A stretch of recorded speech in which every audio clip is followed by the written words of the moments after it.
पहला कहता है लायोफिलिक या द्रवरागी। देखो लायोफिलिक को ना द्रवरागी कहते हैं, लिक्विड लवर। और लायोफोबिक शॉल या लायोफोबिक कोलाइड को हम लोग लिक्विड हेटर कहते हैं, मैंने वो सॉल्वेंट हेटर है, अभी बात आएगी इसमें, चेक करते हैं। सुनिए, कहते हैं लायोफिलिक या द्रवरागी शॉल या द्रवरागी कोलाइड, ऐसे भी कह सकते हैं, में प्रत्येक परिक्षेपित कण अकेला माइक्रोमोलिक्यूल होता है। जैसे नीचे एक लिखे हैं और इस जैसे को ना यहां भी लिख देते हैं कुछ, जैसे मान के चलिए स्टार्च हो गया, है ना, गम हो गया यानी गोंद हो गया, जिलेटिन हो गया, ये इसके अच्छे एग्जाम्पल है। हमने नीचे एग्जाम्पल लिखा था, इसमें हमने उधर एग्जाम्पल नहीं लिखा, नीचे लिखा है। तो जरा सुनिए, जो लायोफिलिक या द्रवरागी जो शॉल होता है, इसके जितने परिक्षेपित कण होते हैं, मतलब मिलने वाले जो कण होते हैं, मिलने वाले माने पूरा का पूरा सॉल्यूशन जो दिखेगा वो एक ही टाइप का दिखेगा। कितने टाइप का? एक ही टाइप का। जैसे स्टार्च हो गया, पूरा का पूरा स्टार्च हो गया, गम हो गया, और उसमें ना विस्कोसिटी पाई जाती है, माने जो फोर्स ऑफ अट्रैक्शन पाया जाता है, ये या तो विस्कस प्रॉपर्टी वाला फोर्स ऑफ अट्रैक्शन होगा, हाइड्रोजन बॉन्डिंग भी कह सकते हो आप, या कोवैलेंट बॉन्ड होगा। क्या होगा? कोवैलेंट बॉन्ड होगा।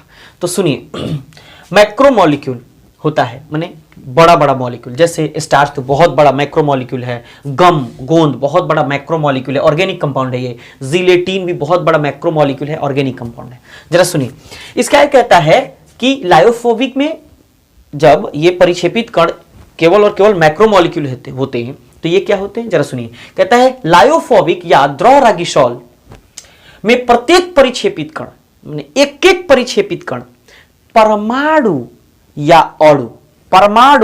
अणु का ग्रुप होता है। क्या होता है? ग्रुप होता है, समूह होता है। और ये क्या क्या होता है जरा देखिए, कुहासा फॉग, दूध मिल्क, रक्त यानी कि ब्लड, ये इसके अच्छे एग्जाम्पल हैं। अगर ऑब्जेक्टिव में भी क्वेश्चन आपसे पूछे ना, तो ऑब्जेक्टिव पूछता भी है, क्वेश्चन भी है, कई बार पूछा भी जा चुका है कि बताइए इनमें से कौन लायोफिलिक कोलाइड है या लायोफिलिक शॉल है। तो लायोफिलिक का कहे तो इनमें से एग्जाम्पल स्टार्च, गम, जिलेटिन, इनका एग्जाम्पल दे दीजिएगा। लायोफोबिक का कहे तो कुहासा, दूध, रक्त, इनमें से देख लीजिएगा कौन सही है ना। आगे बढ़िए, तो इनका परिक्षेपित कण अणुओं और परमाणुओं का क्या होता है? समूह होता है। यहां हमने लिख दिया है। अगला है कि हाँ, अगला क्या है इसमें? दूसरा कहता है लायोफिलिक क्या है? सॉल्वेंट लवर होता है, माने जिस सॉल्वेंट के साथ जाकर के जुड़ना चाहे वह ना उसी में घुल जाता है, बिल्कुल घुल जाता है, पता ही नहीं चलता कब कहां गया। तो इसीलिए इसको ना सॉल्वेंट लवर कहा जाता है। सॉल्वेंट लवर यानी कि विलायक से प्यार करने वाला। अच्छा, ये ना सॉल्वेंट हेटर होता है, माने विलायक से कभी प्यार नहीं करता। क्या करता है? जैसे ही विलायक इसके पास आता है ना, तो ये बैरियर बना देता है, आप इधर रहिए, आप इधर रहिए, जैसे सास पतोह नहीं बोलेंगे, अब नहीं बोलेंगे। ये जैसे मान के चलिए कि एक सॉल्वेंट आया तो इसके मॉलिक्यूल ना जाकर के आपस में जुड़ते नहीं है, केवल ऐसे टच में रहते हैं लेकिन जुड़ते नहीं है, तो अलग अलग रहने की कोशिश करते हैं, क्योंकि ये सॉल्वेंट हेटर होता है। आगे की बात करते हैं तो ये कलरलेस होते हैं। जितने लायोफिलिक शॉल होते हैं ये कलरलेस। जैसे गोंद आपने देखा है, गोंद कैसा होता है? कलरलेस होता है। अगर ऊपर से आप डाई डाल रहे हैं, उसमें रंग डाल रहे हैं, तब वो कलरफुल हो सकता है, ऊपर से डालने के बाद भी। आगे देखिए, ये लायोफोबिक जो सॉल होते हैं वो नेचुरली ही ये कलरफुल होते हैं, माने रंगीन होते हैं।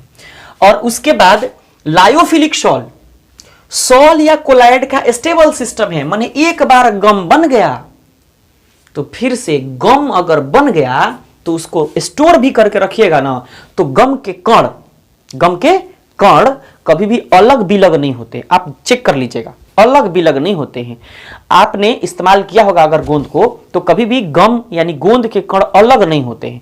लेकिन अगर ब्लड आप रख दिए तो उसमें का पानी नीचे ऑब्जॉर्ब हो जाएगा। अगर मान के चलिए कहीं जमीन पर ब्लड गिर जाता है तो क्या हो जाता है? देखिएगा, उसमें का जो वाटर पार्टिकल होता है, जल के कण होता है, वो जमीन सोख लेता है, और जो उसमें का ऊपरी कण होता है, जिसको हम लोग हीमोग्लोबिन कह लो, या जितने भी उसमें पार्टिकल पाए जाते हैं, जो भी कण पाए जाते हैं, देखना जल के कण नीचे सोख लिए जाते हैं मिट्टी के द्वारा, और ब्लड के कण जो उसमें मौजूद होते हैं वो सब के सब ऊपर मौजूद होते हैं। अच्छा बिल्कुल लाल लाल, तो अलग अलग सिस्टम होते हैं, माने वो स्टेबल नहीं होते, ये अनस्टेबल होते हैं।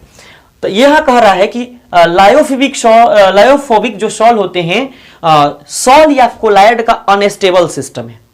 कोहरा भी अगर बनता है तो देखिएगा थोड़े देर के बाद ही गायब हो जाता है, लेकिन अगर गोंद अगर एक बार बन गया तो कभी भी गायब नहीं होगा। समझ गए? गम का एग्जांपल इसलिए बार बार दे रहे हैं क्योंकि आपने गम यानी गोंद को देखा है, जिलेटिन स्टार्च को आपने बहुत कम देखा है।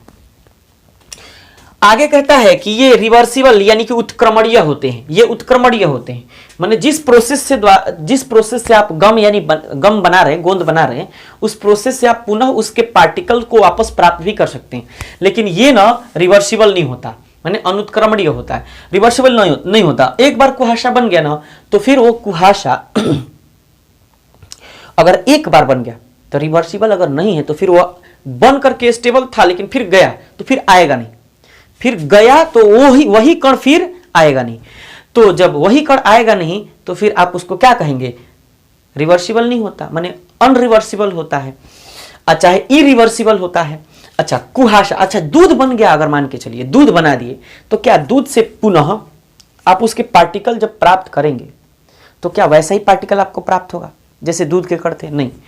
खोआ निकालते हैं तो सॉलिड स्टेट में आ जाता है, सॉलिड स्टेट में आ जाता है, तो फिर क्या आप उसको दूध कहेंगे? नहीं कहेंगे। तो इसलिए ये ना अनस्टेबल सिस्टम है, एक बार आया और दूसरी बार गया तो फिर वो गया, चेंज नहीं होने वाला है। फिर ब्लड का अभी एग्जांपल दिया, पानी नीचे जाता है, ब्लड के कण ऊपर रह जाते हैं, तो इसलिए ये आपके क्या है? रिवर्सिबल नहीं होते, अनस्टेबल सिस्टम होते हैं। तो ये पूरा का पूरा आपका 5 नंबर का सवाल था। कितने नंबर का? 5 नंबर का। तो आप स्क्रीनशॉट ले लीजिए।